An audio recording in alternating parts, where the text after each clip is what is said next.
There's the closing bell on Wall Street, and now it is Market Domination Overtime, sponsored by Tasty Trade. Jared Blicker going to be along to give us the details from today's session.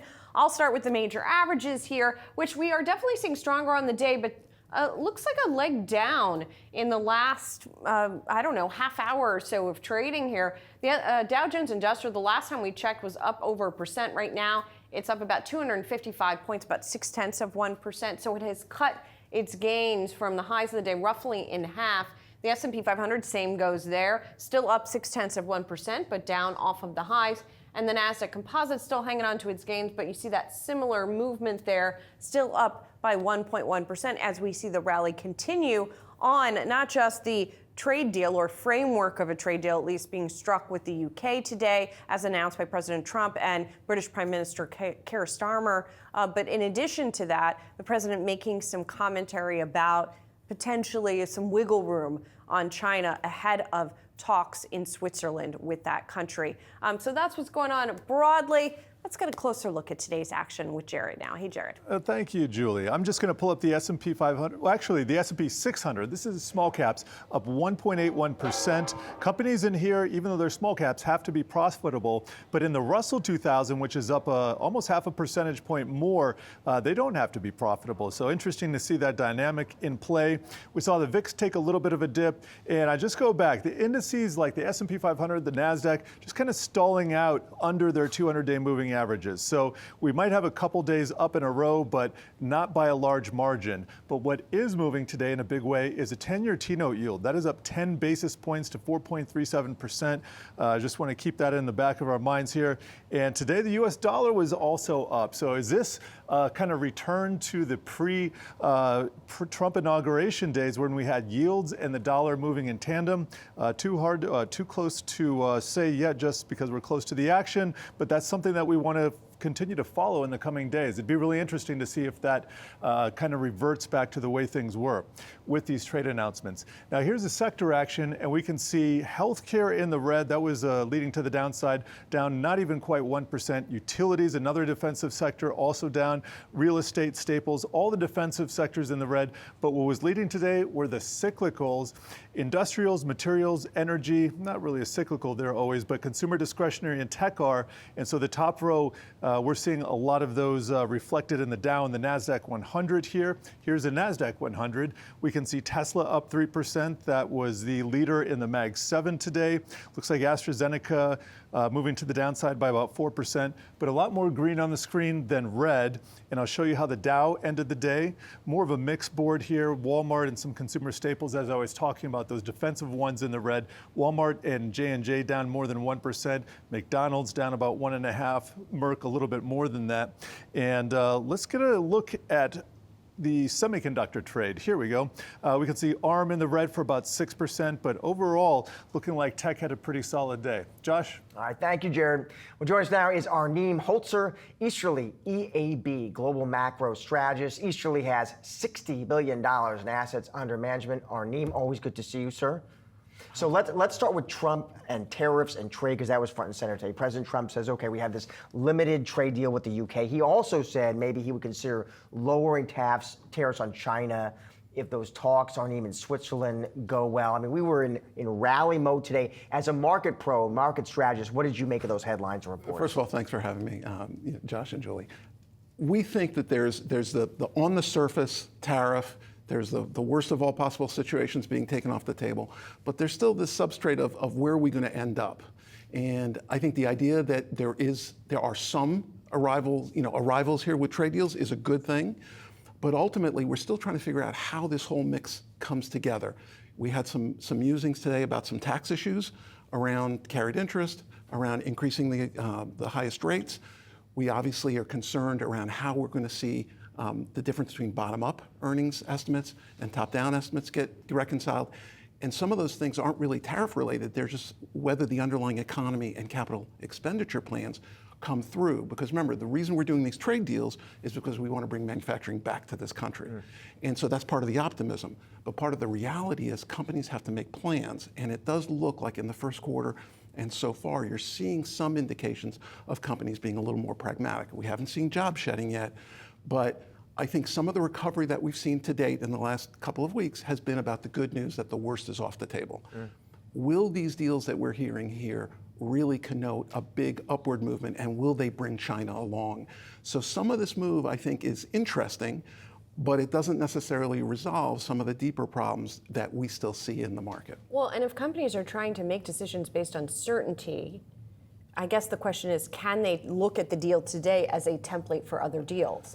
And if that's the case, if there's still a 10% baseline tariff, that's not fantastic news for them. Well, and there are two sides to this. One, as you said, is the corporate planning side. So treasurers have to decide, boards have to decide how much are we going to onshore, how much can we onshore? And different industries, it's going to be a different mix. But there's also the issue of how is the Fed going to interpret trade deals and whether or not they end up being inflationary. There's a construct right now, we heard it yesterday with Chair Powell, that there's an equality of potential for a growth recession, for a slowdown, and an equality of inflation pressure. The numbers that we've seen give you a little bit of both. The question is, though, depending on how the trade deals get implemented and the time frames, the inflationary impact may be much less, and the growth scare may actually be a little bit quicker. And that's where we think the Fed may be a little bit too complacent. And I understand that they'd like to see more hard data, but we know for a fact that they can squash inflation. The difficulty, if you get into a real slowdown and a real capex, kind of longer time frame to recovery, and the productivity numbers today were not encouraging, then you may have a little bit more wet kindling when you try to light it. And so our concern here, and we think investors should be aware of this, is that there's likelihood of more volatility because of some of that uncertainty than you've seen in the rally. Now, the end of today, you did see some of the market come off. Some of that may have been some of these musings about tax issues. Some of that may have been because the market saw how much we've come back and wondered if it was discounting the market correctly. But in either case, I think the volatility drop has been pretty dramatic, and there's still an opportunity here, I think, for investors to make sure that they have some kind of interest in products that play volatility, because I don't think the all-clear signal's been given yet. To put another way, do you agree with President Trump that the Fed is too late? Well, we never believe risks it. Being too late. He made it a personal. There was a personal issue there, but I think from a fundamental point of view, the Fed has to be a little bit more conservative in their actions. But what we've seen over the last few crises is that their interpretations have not been correct. So whether it was about inflation being transitory, or whether rates not really being being impactful, or whether it was not really viewing the fiscal. But then they did get awfully close to achieving the soft landing before these tariffs arrived. That's a fair comment, but we did see some slowing, and we were wondering whether the productivity numbers were as durable or whether they were a reflection of big fiscal spending. And I think that issue was still going to be decided. There was still some slowing, and you're absolutely right. The tariffs definitely introduced a shock. But the question is now, if it's really 10% tariffs, is that really enough to engender uncertainty? Or was there some fundamental issue that potentially the market was seeing that treasurers and boards are going to have to reconcile? I'm not convinced either way about that. What we are very convinced about is that from a secular point of view, there is still volatility in the market. And whether you look even at geopolitical, which has somehow really not been discussed very much, we think there's still reasons to believe that shocks can still be in play. Even if the bottom may be in, there's still a pretty wide range of base outcomes. I don't think the base case is a 6 to 8% equity year. We're not convinced that a 6 to 8%, 2025 makes sense unless you get a lot of good news, and the market seems to be discounting a fair amount of good news. Don't get complacent, in other words. Either us or the Fed. Thanks, Arneem. Thank you, Arneem. Always good to see you. My pleasure. All right, Lyft's results are just crossing the wires. Let's get to those right now. They are popping about 5%. It does look, just quickly looking through the headlines, Julie, Lyft, it looks like they report gross bookings that come in stronger than expected in Q1. I'm seeing $4.16 billion, Lyft saying in a statement that does beat what analysts were looking for. It looks like rides increased 16%. They go to 218.4 million. That was also better than what the street had penciled in. Looking ahead, Lyft expects gross bookings for the current period, it looks like between 4.41 billion and 4.57 billion, the midpoint landing above, it looks like, what the street had been looking for.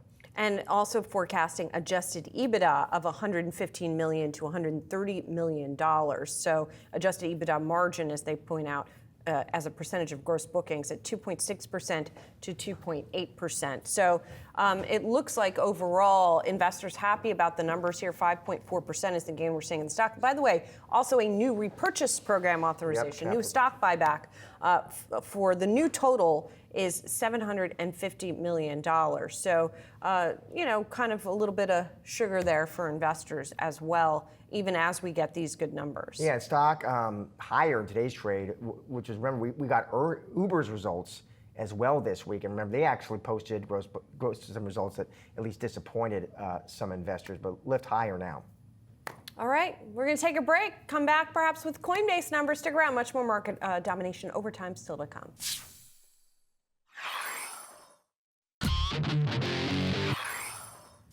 Shares of Mercado Libre closing at a record today as the company's first quarter earnings and revenue beat estimates. The Latin American e-commerce and fintech giant reporting revenue growth of 37% year over year.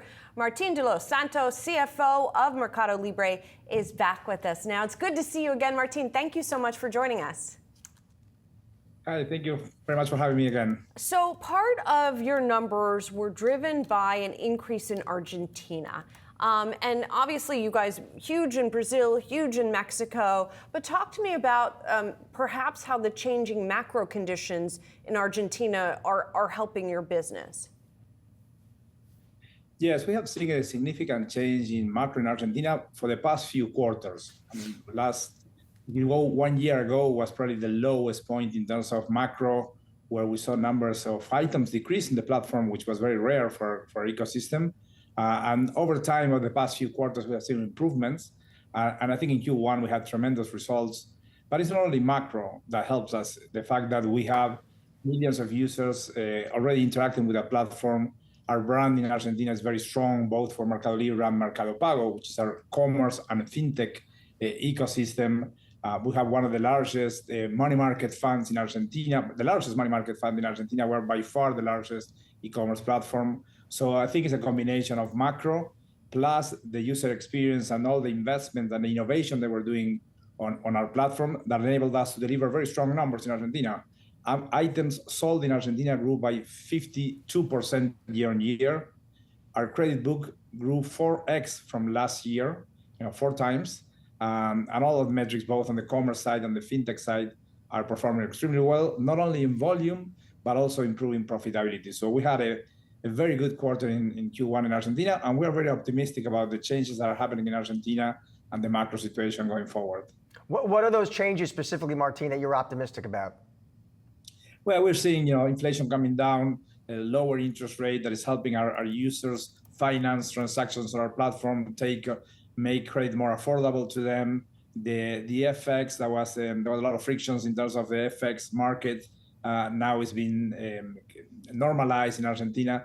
So most of the macro trends are pointing in the right direction.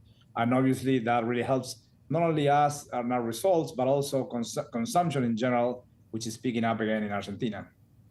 Martin, every time we talk, I am amazed at the leaps and bounds that are happening with your growth. And you've talked about just online adoption, that's one of the things that is driving it.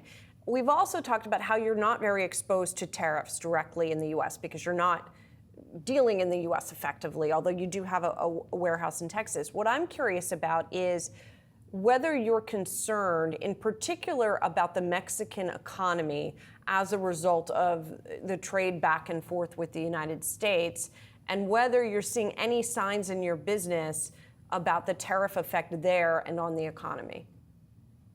I think if you look at the history of Mercado Libre for the past 25 years, we started the company back in '99. We became, from being a startup in a garage, we became the most valuable company today in Latin America. And a lot of, throughout the years, we've seen all type of macro situations, not only in Mexico, but in Argentina, Brazil. So we are very used to dealing with macro complex conditions, even more difficult than the conditions that we see today. I think the most important thing is people moving online. If you look at Latin America, the penetration of commerce continues to be very low at 15%. So there's plenty of room to continue growing by bringing people online, by improving the user experience, continue to working on our product, on our platform, bringing more merchants to our platform, delivering faster to our users, increasing our logistic infrastructure. So I think the results that you're seeing are more dependent on things that we do and our execution than actual macro factors that we're very used to dealing with. So specifically in Mexico, our GMV grew by 23% year on year. Decelerated a little bit, but still very strong growth, much faster than the actual average for the market. So we continue to gain market share. On the commerce, on the fintech side, we have millions of people still are not included financially in Mexico. Take the example of credit cards, where only 15% of people in Mexico have a credit card. So there's plenty of room for us to continue growing. So I would say that we will adapt to the macro situations, but I think the most important thing is to continue executing, to continue to have the 18,000 developers that we have looking at the product and improving the user experience day to day, a lot more important than actual macro factors that we'll deal with in the different countries. Martin, great to see you. Great to have you on the show. Thank you. Thank you very much. Pleasure being with you and hope to see you soon. All right, Coinbase earnings crossing the wire just moments ago here, and revenue coming in shy of what analysts had been anticipating. $2.03 billion, $2.11 billion is what analysts had been estimating. Adjusted EBITDA beating estimates, though, at about $929.9 million estimated EBITDA there, $971 million.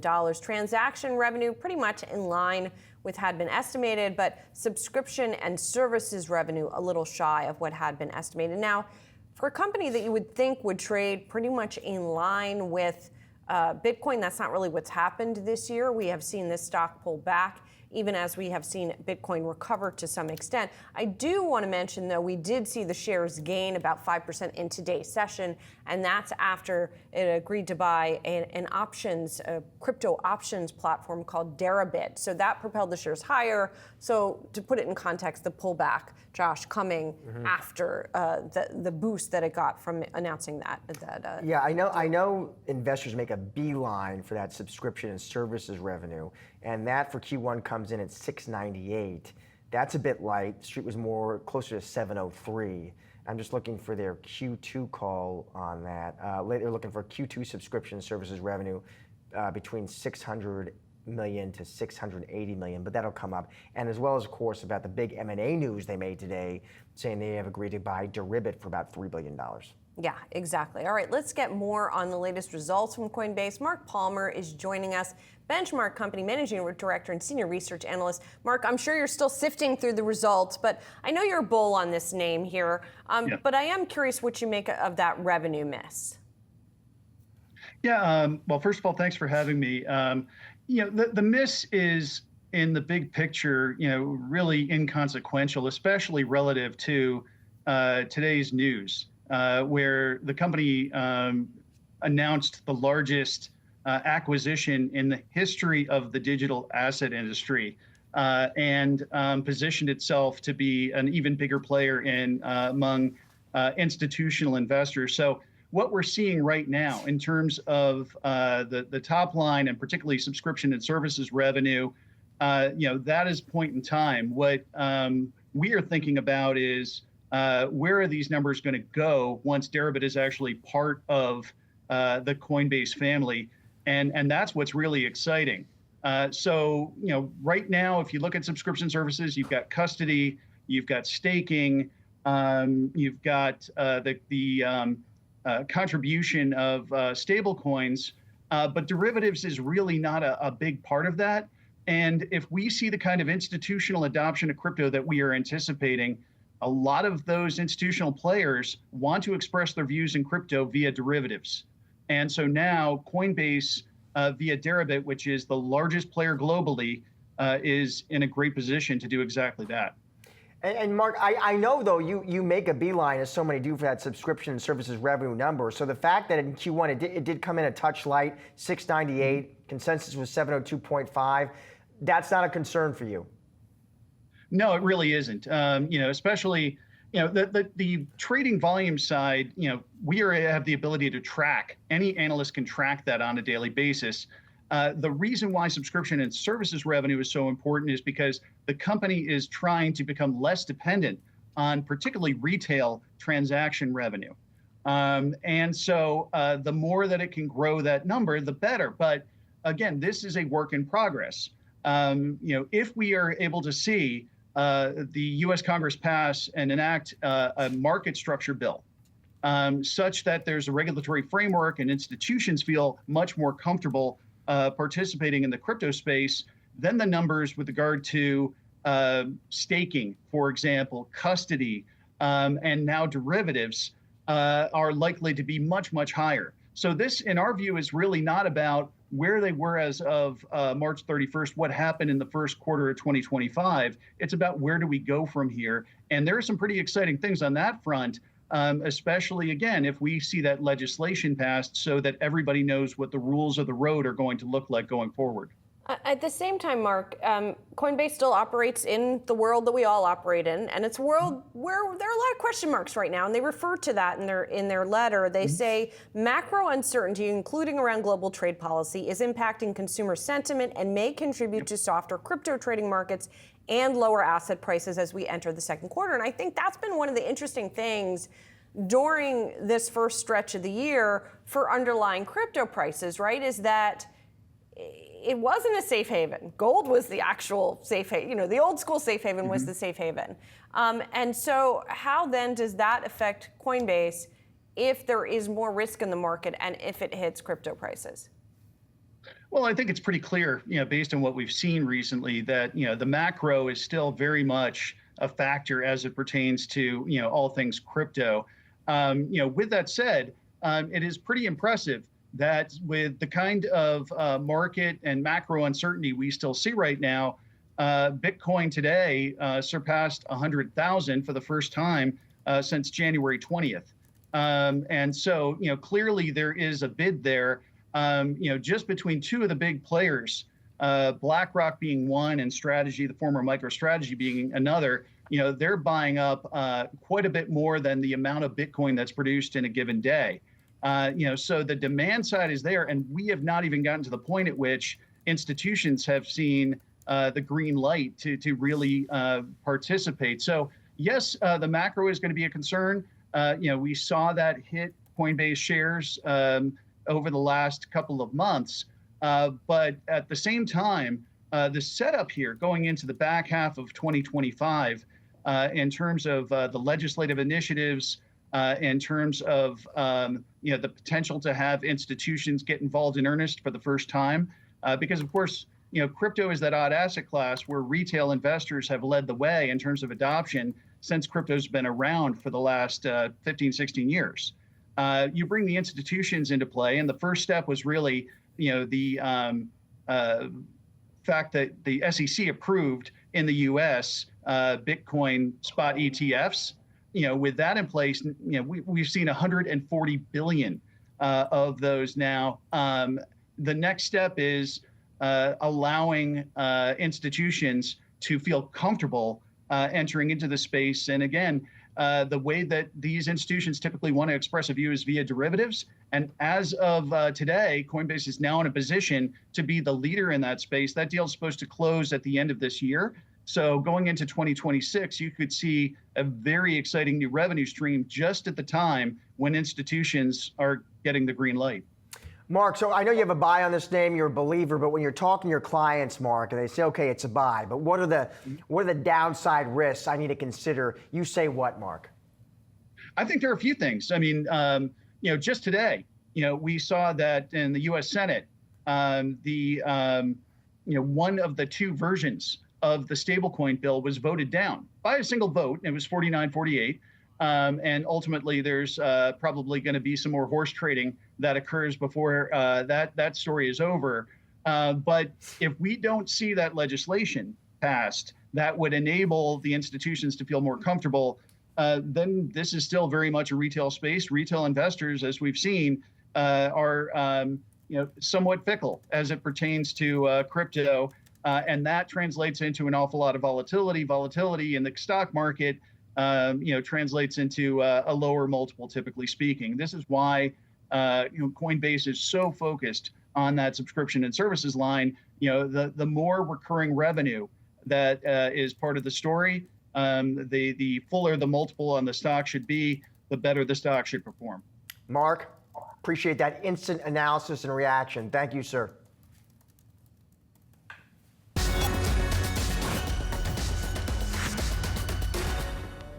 Now time for What to Watch Friday, May 9th, sponsored by Tasty Trade.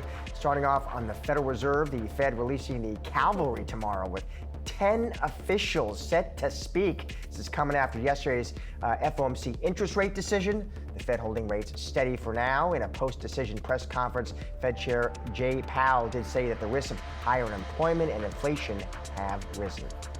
Powell also pushing back about political pressure from the White House, telling reporters that, quote, "I've never asked for a meeting with any president, and I never will." Moving over to earnings, we'll get some insight from the energy infrastructure sector tomorrow. Enbridge announcing results for the first quarter in the morning. Analysts expect the company's profits to grow in the low double digits, driven by the acquisition of U.S. gas utilities from Dominion Energy and higher pipeline tolls. And finally, Lockheed Martin hosting its annual shareholder meeting in the morning. Shareholders for the defense contractor will be voting on proposals and discussing the company's current performance and future amid a rapidly changing economic landscape.